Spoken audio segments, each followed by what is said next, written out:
Okay, everybody stand for our prayer. Then Mark, can you lead our prayer?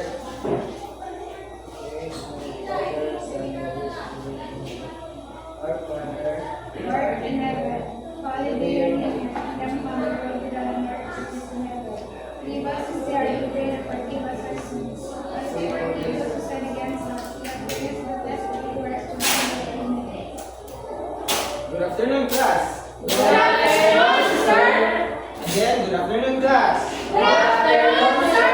How are you this afternoon? We are fine.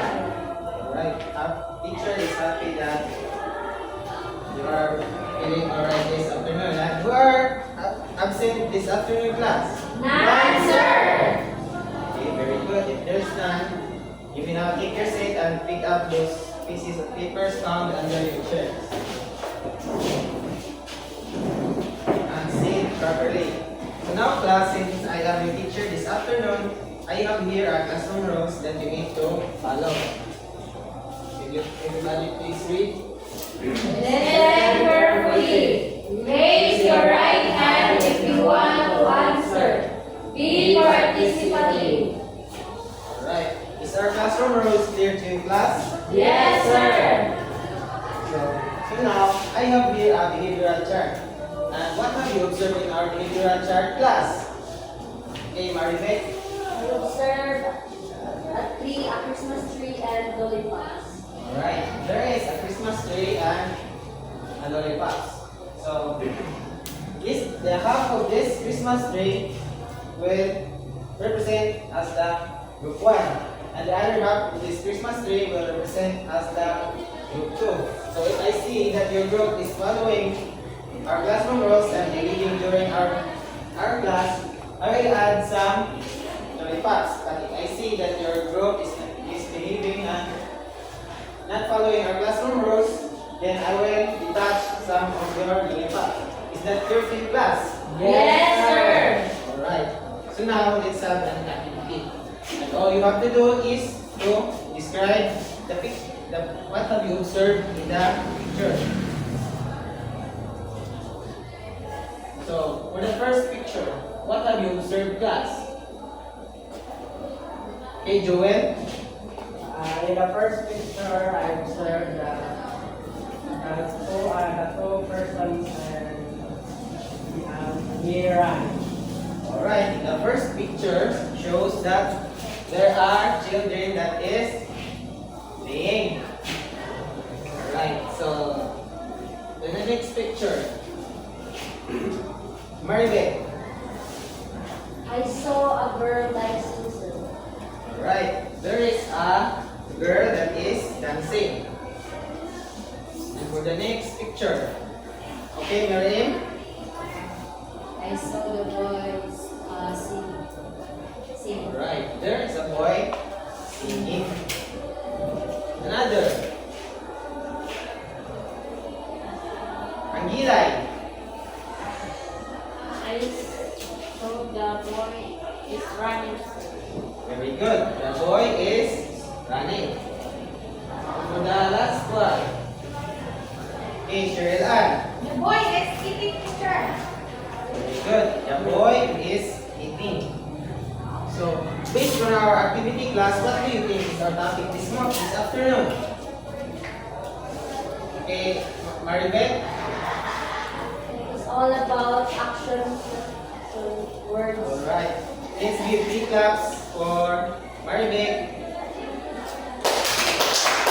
Alright, so the answer of Maribek is closer to our topic this afternoon.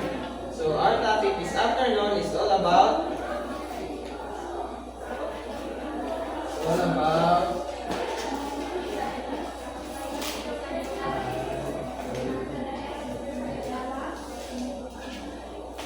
please everybody read. Verb tenses. Alright.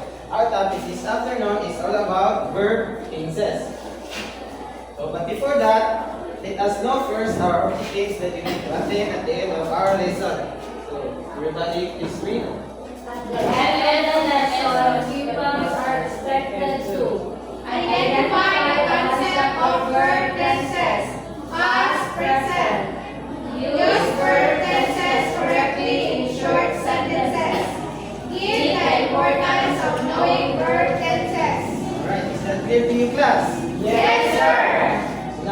let's proceed to our discussion.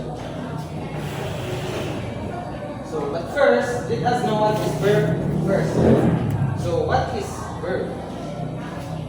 Everybody, please read. A verb is a word that describes an action, state of being, or occurrence in a sentence. Verb is an actual word. Right. Verb plus is a word describes an action, state of being, or occurrence in a sentence. So in simple words, verb is an action word. So these are the examples of verbs. First is dance. Who among you here likes to dance, class? Be like the church. You like? Do you like Sir. dancing? Also Denmark, sir. Alright. So next is run, Do it. sing, eat, and play. So those are the verb class. The example of verb. So now let's proceed to our main topic, which is the verb tenses. So do you have an idea what is verb tenses, class? Right, so since there's none, let's find out. So verb tenses, everybody please read. Verb tenses depend on when the action takes place. Alright, verb tenses depends on when the action takes place. So class, verb tenses has three parts, which are, everybody please read. Past, present, future. Alright, but this afternoon we will only tackle two of these tenses, which are the past and the present. So, everybody please read what is the past tense. Past tense is a verb tense that describes action, state of being, or events that happened in the past. Alright, so past tense class is a verb tense that describes actions, state of being, or events that happened in the past. So, in simple words, past tense is already happened. Here.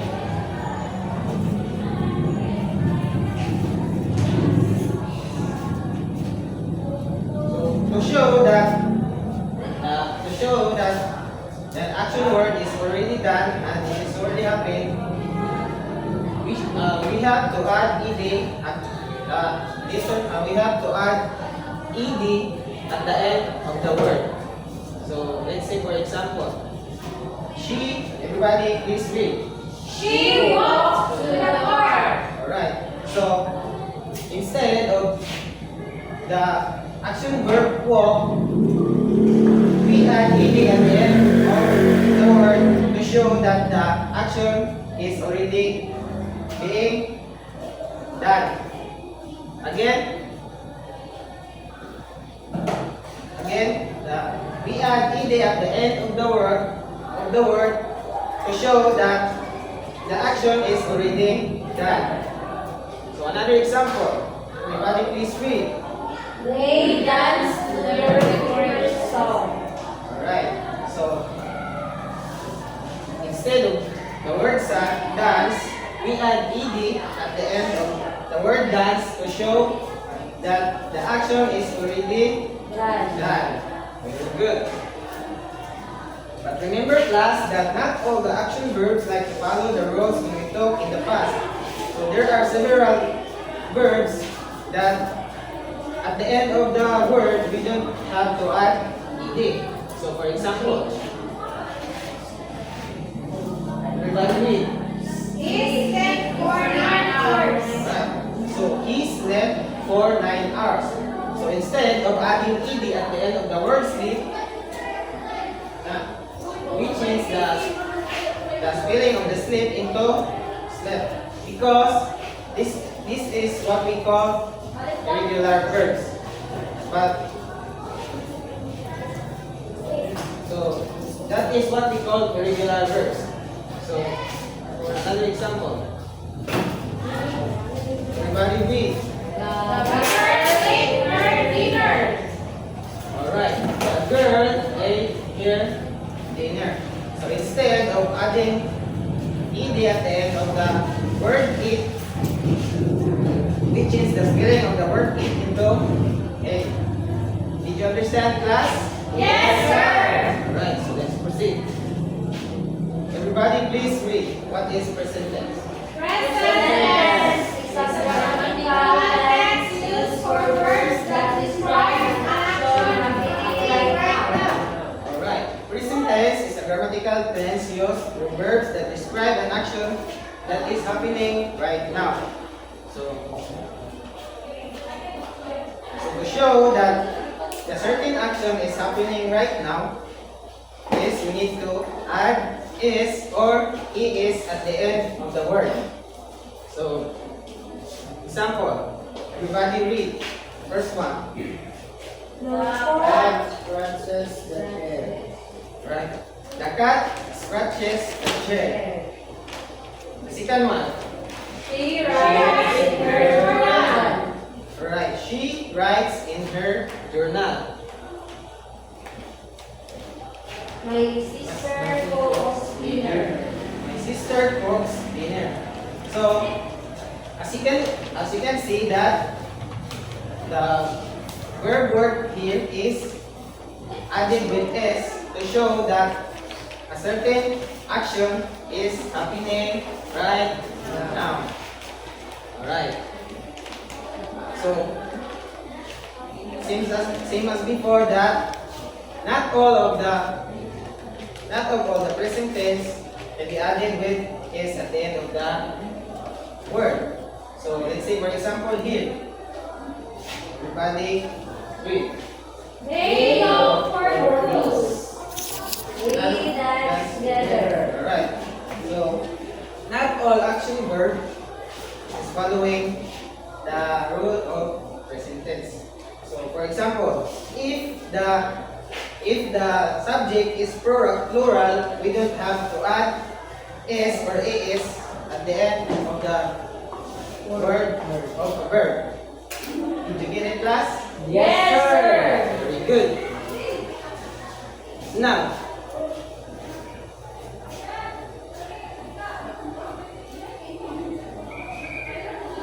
so I have is there any clarification and questions about our topic, class? None, sir. Alright, so since there's none, I'll be the one to ask you a question. Are you ready, class? Yes, sir. Alright, so now, what is verb? Okay, Maribek? Verb is an action word, sir. Alright, verb is an action word. Miriam, can you repeat the answer of Maribek? Verb is an action word, sir. Alright, so let's give him 3 claps. Now, what are the parts of verb tenses that we tackle this afternoon? Okay, Maribek? The verb tenses that we tackle this afternoon are past tenses and present tense. Alright. The past and present tense. Let's give 3 claps for Maribek. Now, what is past? What do you mean by a past tense, class? Okay, Joel? Past tense is the verb is already done, sir. Alright. The past tense shows that a certain action is already done. So, and what is the present tense? Okay, Shurilan? Present tense is an action. The action is done right now. Alright, so can you repeat the answer of Shurilan? Miriam? Present tense is an action is done right now. Alright, so let's give them Jollibee Club. Jollibee. So, present tense class is a tense that we use to show that the certain action is happening right now. So, now, what do you think is the importance of knowing the tenses class? Okay, Maribel. It is important that we should know these tenses, sir, in order for us to know when an action is done. If it is happening in the past or right now. Very good. Let's give 5-minute claps for Maribel.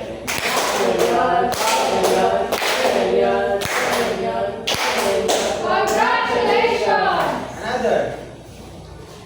Okay, and Eli. Why it is important? What is the importance of knowing the verb tenses?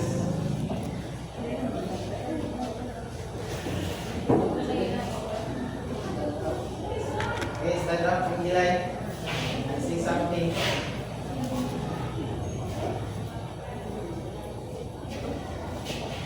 Importance. What is the importance of knowing verb tenses?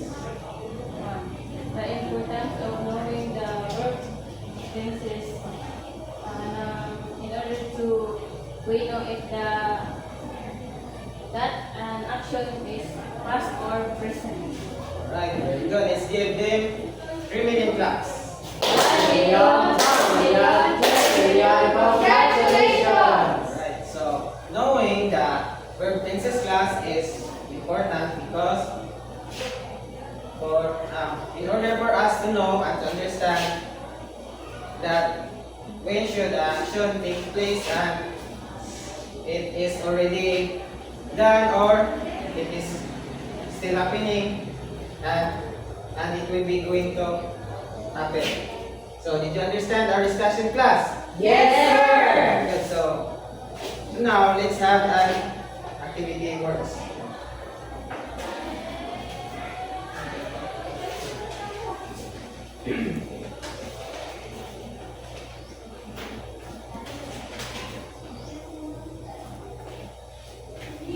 So for the group 1,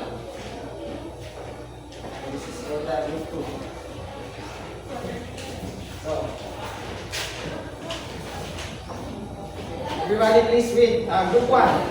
Read your directions. Write the past form of the given verbs. You understand class? Yes, sir. So for the group 2, Write present, past, or future for each underlined word. you understand? Yes, sir!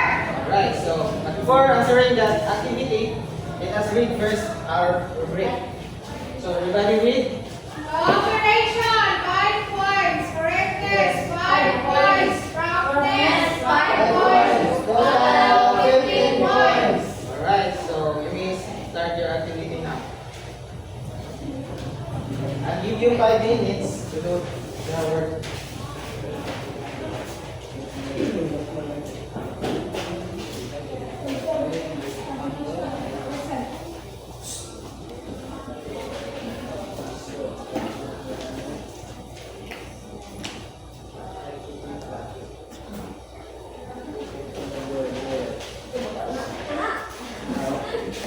Okay, after answer. Past tense of the given verb. So for number 1, climb. So the past tense of climb is climb.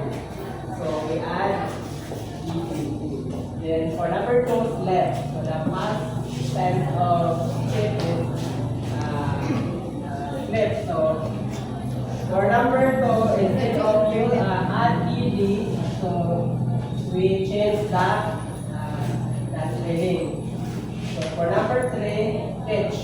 So the past tense of teach is touch. So change that. For number 4, play. So we add for the past tense is play. We add ed. We cannot change that. So for number 5, the last number 10. So the past tense of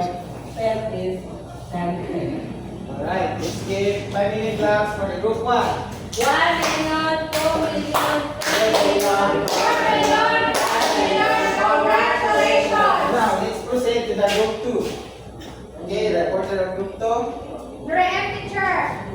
RM. Okay, RM. Come here in front and report your work. Okay, then, yes, sir. Saan na doon? Alin? Alright, Nilay.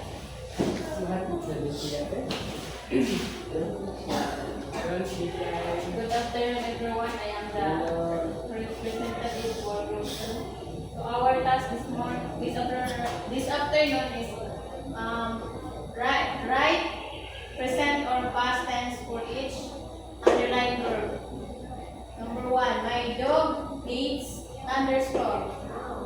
This is a present tense. Or present.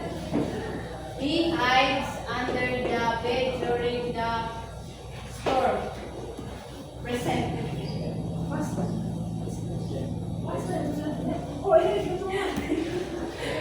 The wind nearly knocked me over.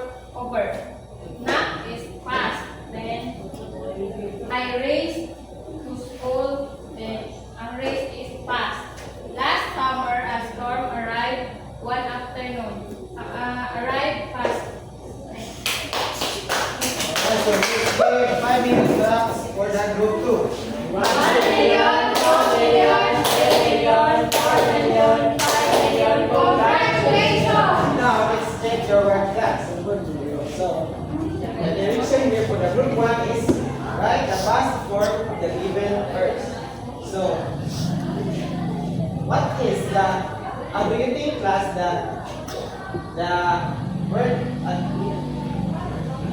the word climb, what is the past tense of the word climb? Climb. Climb. Is this correct, class? Yes, sir. Alright. Yes, correct. For number 2, what is the past tense of the word sleep? Sleep. Again, what is the past tense of the word sleep? Sleep. Very good. Slept. And for number 3, what is the past tense of the word teach? Oh. Do you think that it is taught, class? Yes, sir. Yes, it is. The past tense of teach is taught.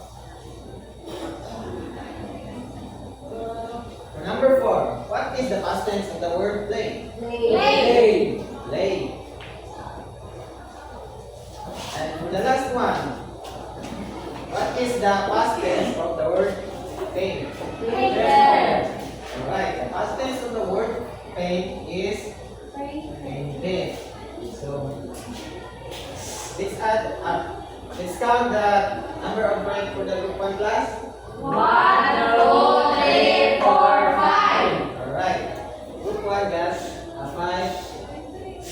5 points. So for their cooperation, I will give them, since I see that the group are cooperating and is behaving during their group works, I will give them 5 points. And for their correctness, also they got perfect score in their work. And for their practice, since they are the first group who finished first, then I will give them 5 points. So, let's add. 5 plus 5. 10 plus 5, 15. Alright, so that means that the group 1 got 15 points. So, clap your hands for the group 1. So, let's move on for the group 2. So, the direction here is write the present or past tenses for each underlined verb. So, for the first sentence, my dog hates thunderstorm. So, do you think that the word hates, class? What do you think what is the word hates? It is belong to past or it is belong to Present. Alright. the word is, since the, the added word is, it means that it is. Done right now. And what is the tense? Present tense. Very good. It is a present tense. So for the second one, everybody read. He hides under the bed during storm. So what tenses do we use in this sentence class? Past. Verb. Do you think that it is past? No, sir. No. Alright. The correct answer Present. Present. is present.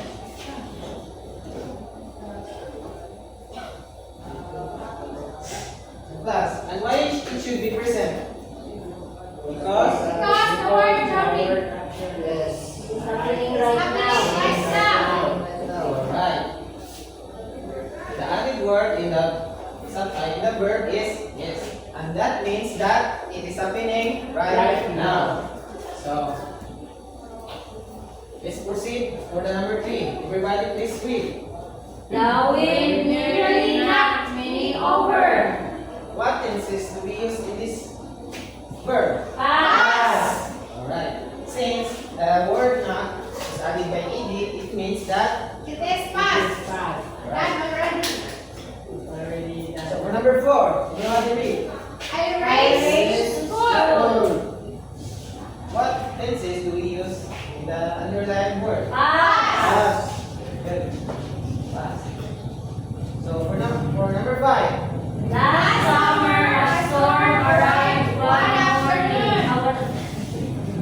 what tenses do we use in the underlined verb class? Past.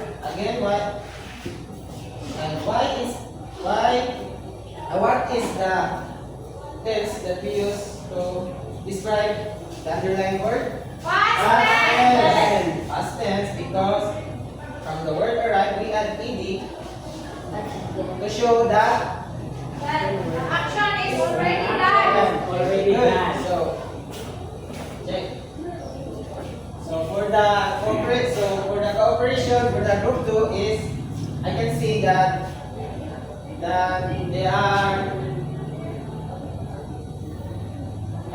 that they are cooperating well with their group mates, so I will give them 5 points. And for their correctness, since they got one mistake in their activity, I will give them 4 points.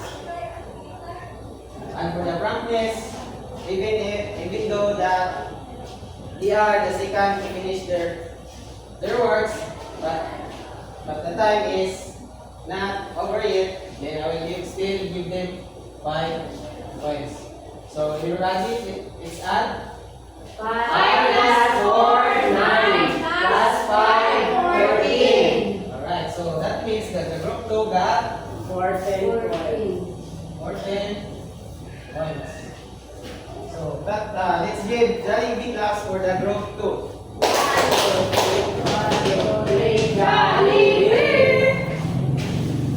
So now class.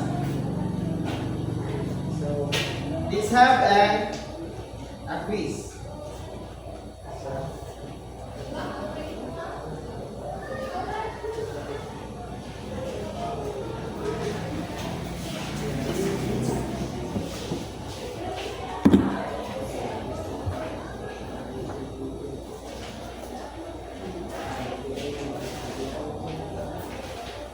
So, I will give you 5 minutes to answer your quiz.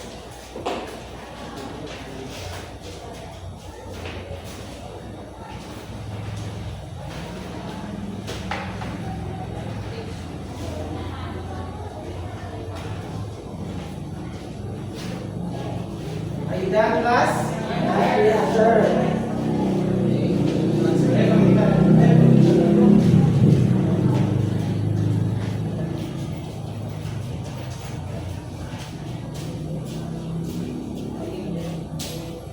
Are you done, class? Yes, sir. Alright, pass your paper forward. Take your eye. 1, 2, 3, 4, 5. Pass your paper.